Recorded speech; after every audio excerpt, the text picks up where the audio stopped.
gusto recibir en el estudio en Zona Crítica al procurador Jorge Barraguirre para hablar de 2 o 3 temas. Si agregamos más temas en la agenda, hay que hacer un programa que termina a la 1 de la mañana, así que por lo menos 2 o 3. ¿Qué tal, Jorge? ¿Cómo te va? Buenas noches, Héctor. Muchísimas gracias. Gracias por ¿Hay haber alguna venido. agenda? Sí. ¿Hay alguna agenda? Sí. Bueno, a mí he leído tu dictamen respecto al voto joven, una petición que habían hecho 2 diputados, Giustiniani y Donet. Bueno, incluso incorporando legislación comparada de otras provincias, cómo las otras provincias fueron adhiriendo a este proceso federal, nacido hace más de 10 años, algunas con un proyecto de ley, con sanción en las legislaturas provinciales, otras con un mero resolución de los tribunales electorales. Y la verdad que yo me preguntaba, esto es muy posible, sin haberle bajado la lupa con toda la profundidad que merece el tema. Me parecía en el trazo grueso que podía ser una posibilidad concreta. Veo tu dictamen, obviamente favorable, veo el dictamen, la resolución del Tribunal Electoral y también, digamos, opera en ese sentido. En tu caso concreto, ¿por qué lo consideraste como una...? Bueno, explícanos a todos, sobre todo a los que nos están viendo, qué resolviste y por qué. Hay un punto de partida, me parece, que a veces no es exactamente el más típico o el más característico de los métodos de interpretación, la manera en que uno enfoca las normas jurídicas. Pero siempre hay un control de razonabilidad que en general se hace como al final del proceso de interpretación de una norma. Y la verdad que en este caso es como que el control de razonabilidad fue al revés, fue lo primero que uno, o por lo menos lo que yo veía, o cómo lo sentía, cómo lo razonaba, de tener tan dividida la franquicia electoral, de que los jóvenes, los adolescentes de 16 y 17 años estuvieran divididas su franquicia, en este sentido, de que pueden, por ejemplo, en este proceso electoral, votar por cómo va el proceso electoral, propuestas macroeconómicas novedosas, radicales, que pasan desde la demolición del Banco Central hasta la pérdida de soberanía monetaria, si uno lo quiere presentar de esa manera.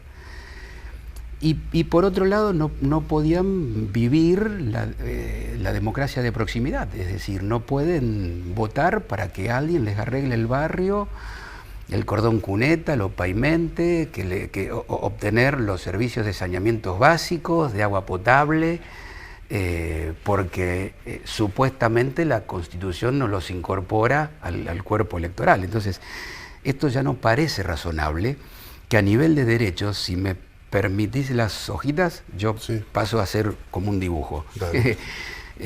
Para que no, siempre me dicen que muevo demasiado las manos en cámara. Nosotros tenemos un doble federalismo. Tenemos un federalismo de derechos donde la metáfora espacial es esta. La Constitución provincial está por arriba, no quiere decir en términos de jerarquía normativa, claro, pero hay una Constitución que es de base. Plafón. Un plafón, unos cimientos constitucionales, que es el famoso bloque de constitucional. A veces es más estrecho, porque las constituciones provinciales a veces tienen la tendencia a reiterar los derechos que ya están en la Constitución Nacional y además agregar algunos otros o verlos más reglamentariamente a algunos que están consagrados en la Nacional. Esta es la Constitución de los derechos, que tiene esta relación espacial, esta metáfora espacial. La del poder, en cambio, es esta. Por un lado marcha la nacional y por otro lado marcha la provincial. Aquella es la dogmática. Aquella es la Constitución dogmática y esta es la Constitución orgánica. En la cuestión dogmática no hay esta cuestión que a veces yo me considero un constitucionalista o un abogado muy apegado al federalismo, pero acá en la Constitución de los Derechos, la Constitución provincial no tiene autonomía para perforar los pisos del bloque de constitucionalidad. Ahora, si este bloque de constitucionalidad, como veíamos, este plafón, remite a tratados internacionales que vinculan la capacidad política a la capacidad civil, por ejemplo, en la vieja declaración Americana de Derechos y Deberes del Hombre.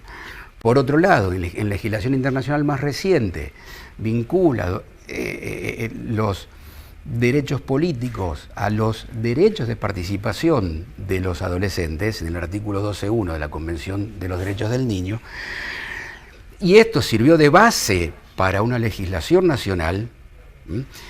Me parece que no hay muchas más cosas que discutir en cuanto al voto joven. Entiendo perfectamente los argumentos que se lanzan en contra, porque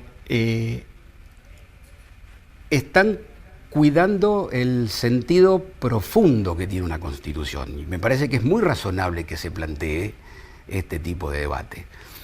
Ahora, nosotros creo que también, tanto la Procuración como el Tribunal, cuidó ese sentido profundo de la Constitución, de que tiene una permanencia, aún sus imperfecciones, que hacen que algunos, por ejemplo, grandes autores, grandes académicos norteamericanos, critiquen a veces los mecanismos de enmienda porque las generaciones presentes están gobernadas por lo que se dice la mano muerta del pasado, dead hand of the past, ¿no? Y nosotros eso lo tuvimos muy en cuenta, que es con el federalismo de poder. Todo lo que se dice en materia de federalismo de derecho no se puede decir en esta relación, de tal manera que acá no hay lugar para adoptar esquemas federales, porque ahí sí las constituciones van por pistas, por tracks, por caminos absolutamente distintos. Acá está acá hay una relación de complementariedad. Complementaria, que no pone en tensión ni la Constitución federal ni la provincial. Ni la provincial. Y hay un artículo, porque está contemplada en este paraguas. Exacto. Ahora, perdón, y algo más. Claro.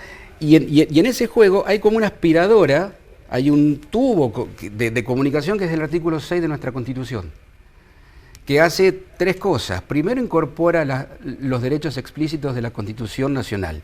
Segundo, incorpora los derechos implícitos de la Constitución Nacional que nacen de la forma republicana de gobierno y de la soberanía popular. Los derechos políticos nacen de la soberanía popular. Eso ya es 1853, ese texto. Eso es 1853. Ese artículo 33 de 1853. Y además... Queda avanzada después la Constitución. Bueno, la del 62 también, hay muchas cosas. Hay otras cosas donde está trabada, que es nuestra Constitución del poder, pero no la Constitución del 62 de los derechos.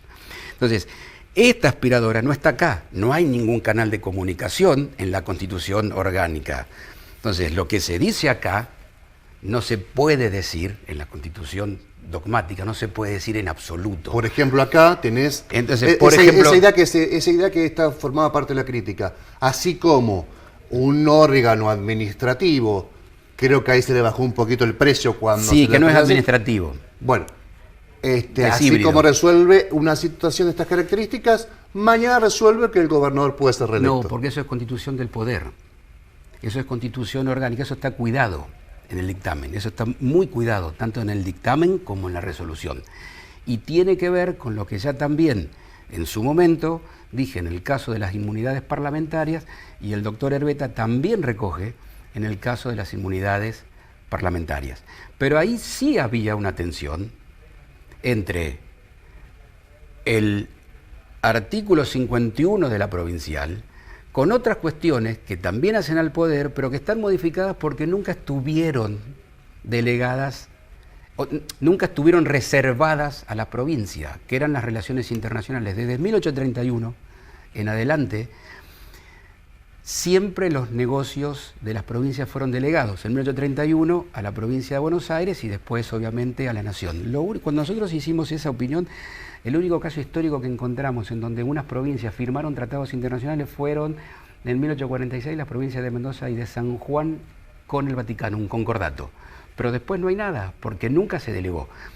Por lo tanto, cuando en función de las relaciones o de las competencias, de las atribuciones delegadas por las provincias a la Nación y la Nación se compromete frente a la comunidad de naciones, eso sí es ley suprema.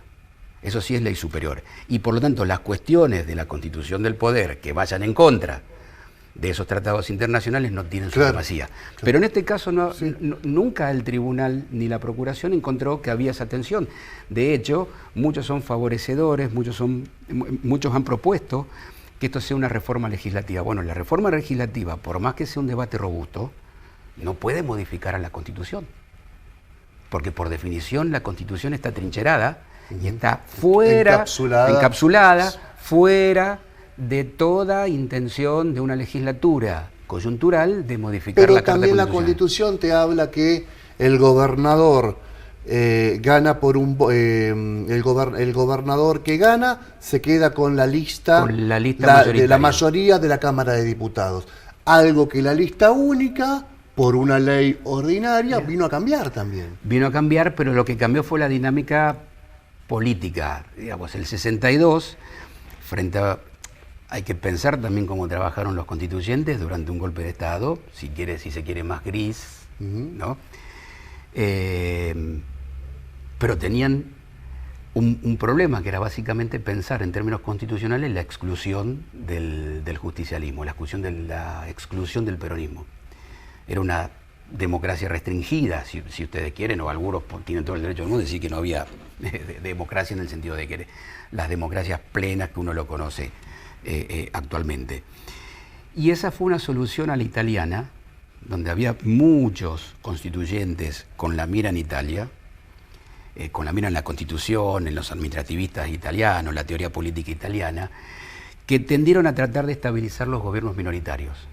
Como las boletas estaban pegadas, en aquel momento nadie pensaba que si iba Silvestre Beñis, la lista de diputados no iba a hacer si que la gente si van a Silvestre Beñis. Si era Tesio, era Tesio.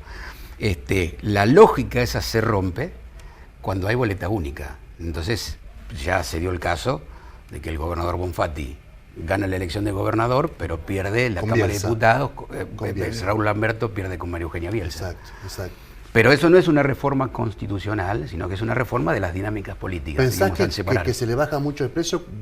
Hago un rulito para atrás. Sí. Cuando se habla del Tribunal Electoral como un órgano administrativo. No lo veo, digamos, porque la Constitución del 62 le da un rango relevante. Le da un rango relevante. Hoy decía el presidente, creo que está el presidente de la Corte, 2 camaristas, el procurador es un órgano permanente como procurador fiscal electoral, y además hay un dato muy interesante. Si fuese un órgano administrativo no se podría utilizar la ley 7055, que es la de recurso de inconstitucionalidad, y esa ley es muy clara, solamente se pueden cuestionar decisiones judiciales. Ahora es un órgano híbrido que administra algunas cuestiones, básicamente a través de su secretario, pero sus resoluciones son judiciales en naturaleza. Te quiero preguntar algo porque lo escuché el doctor Rondina esta mañana decir, y la verdad, es un papelón el que voy a cometer, no pude irme hasta ese momento, pero te traslado esa inquietud que decía Rondina.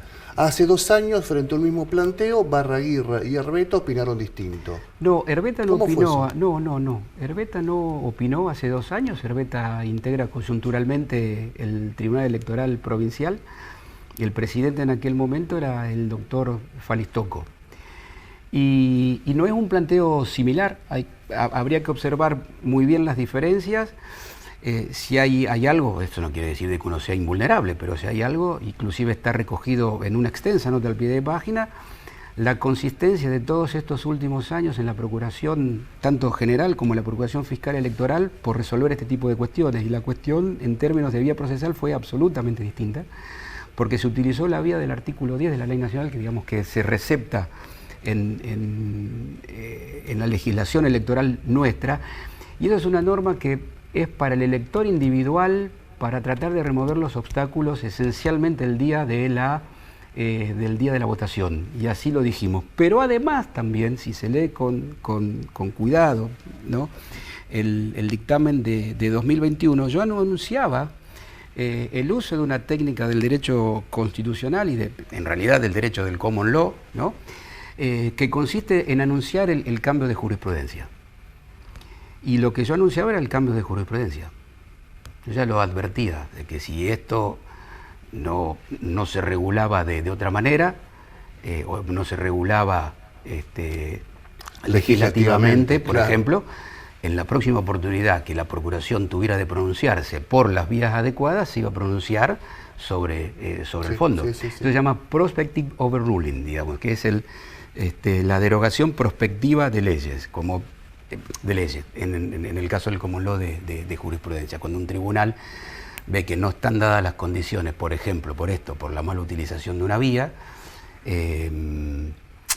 pero anuncia que sobre el fondo de la cuestión está claro que eso que se puede hacer. Y la Corte lo utilizó en 2 o 3 oportunidades, no mucho más, y hay un excelente voto en su momento del ministro Vigo, en donde también se analiza en profundidad el tema del cambio de jurisprudencia, porque usted generó expectativas legítimas, ¿sí? Estabilizó esas expectativas legítimas, generó confianza, y en un día, 50, 60, 70 años después, usted dice, bueno, mire, no, lo estamos pensando al problema, y lo vemos de manera distinta. Esto tiene que ver, perdón, con esto, a lo mejor es excesivamente teórico, pero tiene que ver con la necesidad y la contingencia. A veces estamos muy acostumbrados a ver que los textos son muy claros y entonces hay una sola interpretación. En general, mi visión es distinta. Mi visión interpretativa, que también lo hice público, a veces puede ser que en términos periodísticos o en términos masivos eso no se entiende, pero sí para la comunidad profesional es muy claro los marcos interpretativos que la Procuración hace. Y creo que es una de las procuraciones, es la única, y creo que es uno de los pocos órganos judiciales que hace tan expreso los enfoques interpretativos que tiene, como integra distintos mecanismos históricos, sistemáticos, finalistas, la actitud que tenemos frente a la norma, eso está, por ejemplo, dicho en Traferri, está dicho en Vicentín, digamos, eso es muy claro. Sí, te ha tocado opinar últimamente en muchísimos casos que son... En la vocación del exministro Marcelo Saín, no en la vocación de él, sino en la vocación que interpusieron el representante de la legislatura de la comisión bicameral. Sí. Eso está muy claro ahí. Pero antes tuviste que resolver si... Bueno, tuvo una cuestión de la residencia que fue previo. Antes fue tal vez eso previo, pero digo, eso de los enfoques interpretativos está muy claro, como yo anuncio, y en este caso también está muy claro, como yo en 2021 estaba anunciando esto de la derogación prospectiva de jurisprudencia, precisamente porque no siento que estoy atado como un tribunal administrativo, sobre todo cuando no hay necesidad de declarar la inconstitucionalidad del artículo 29. El artículo 29 establece unas condiciones necesarias y es similar a la interpretación de las leyes, porque si no las leyes tampoco se hubieran nacido. No hay debate robusto que pueda reemplazar los mecanismos de reforma que tiene la Constitución. Te voy a pedir, vamos a hablar de este tema y después se nos va el tiempo, tengo que abordar otra entrevista, y te voy a pedir, sin ponerme colorado, que seas un poquito más breve para responder algo que es hipercomplejo. ¿Qué es esto? Estuviste, digamos, no sé si en los últimos días, pero en las últimas semanas hay una exposición pública referido a algo que a mí me sorprendió porque lo hablaba con otros colegas. Para mí tiene que ver con el ejercicio responsable de un funcionario, que no se puede hacer el sonso si sea noticia de un hecho que es confuso, que es raro, que habría que investigarlo, que es el caso Galás de Reconquista. Una investigación en donde hay una fiscalía que investigó el abuso sexual de una mujer mientras fue una niña, un imputado, exfuncionario de la Municipalidad de Avellaneda, una exposición pública profusa en el norte sobre todo, y un acuerdo abreviado en donde se baja mucho la expectativa de pena. La Fiscalía pedía 32 años de prisión, se acuerda por 7 años y por el pago de una multa. Digamos, leer eso a cualquier persona le hace ruido, pero el kiosquero, un periodista, el comerciante, frente a eso no puede hacer otra cosa que ir a la casa y, en todo caso, si tiene tiempo, criticarlo. Ahora, cuando eso es leído y esa noticia de esa situación, un funcionario judicial que tiene rol de superintendente como la Procuración, digamos, no es que puede decir, bueno, yo a esto lo dejo pasar o intervengo. No tenés otra que... por lo menos pensar cómo fue el proceso, interesarte cómo fue. Hay un deber constitucional en un minuto. Hay un deber constitucional ese deber constitucional de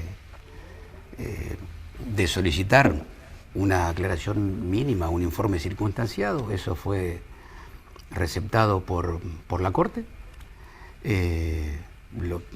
Se libraron los oficios a la Cámara para solicitar un informe circunstanciado, y eso está en trámite. Una vez que ese informe circunstanciado que haga la Cámara, se verá cuál es el camino. Digamos, siempre yo digo que frente a cualquier intervención de la Procuración hay dos: el archivo o la formulación de cargos. El hecho de que la Procuración o la Corte estén sobre un expediente no prejuzga en absoluto sobre la responsabilidad de un funcionario judicial.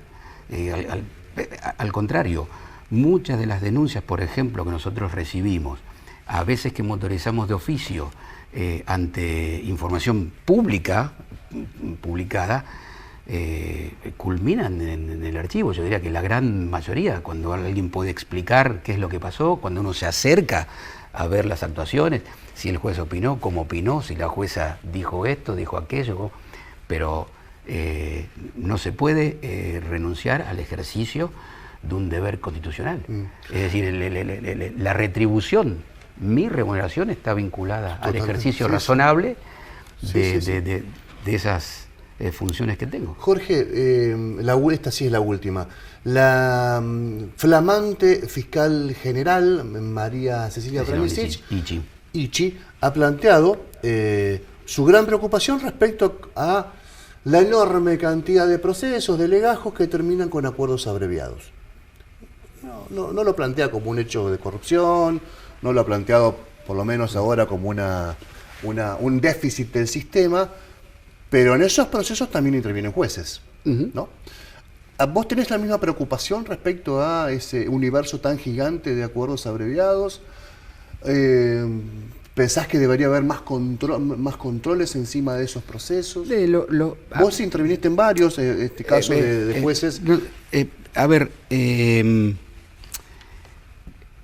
Donde hay bases para intervenir, digamos, nosotros no tenemos bases estructurales para llevar adelante ese tipo de investigaciones. Hay una división de auditoría en la propia Corte, que tampoco tiene, lamentablemente, y esto la Corte lo viene reclamando desde hace tiempo,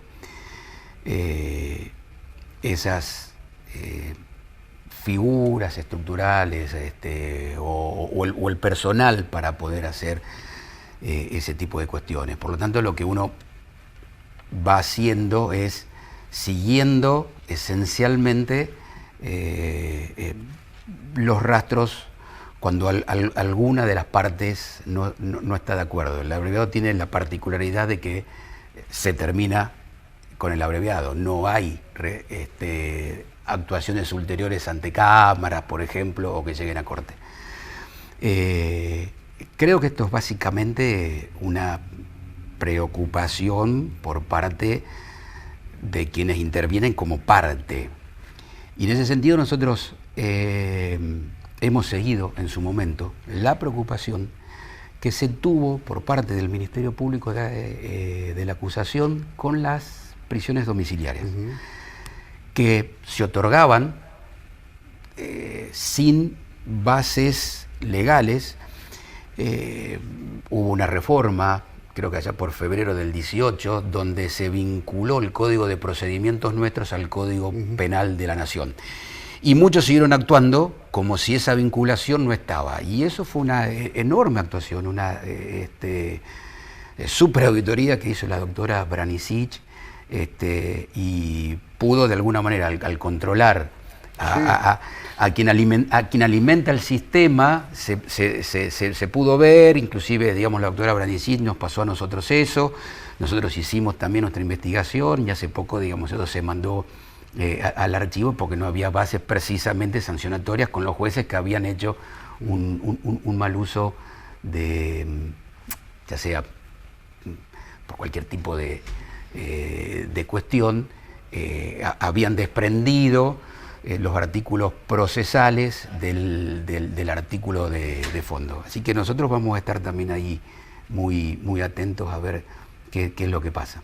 Gracias, Jorge, por la visita. No, muchísimas gracias y perdón por la extensión, Héctor. Hacía Muchas mucho que gracias. no estábamos juntos. Gracias, Jorge. Gracias.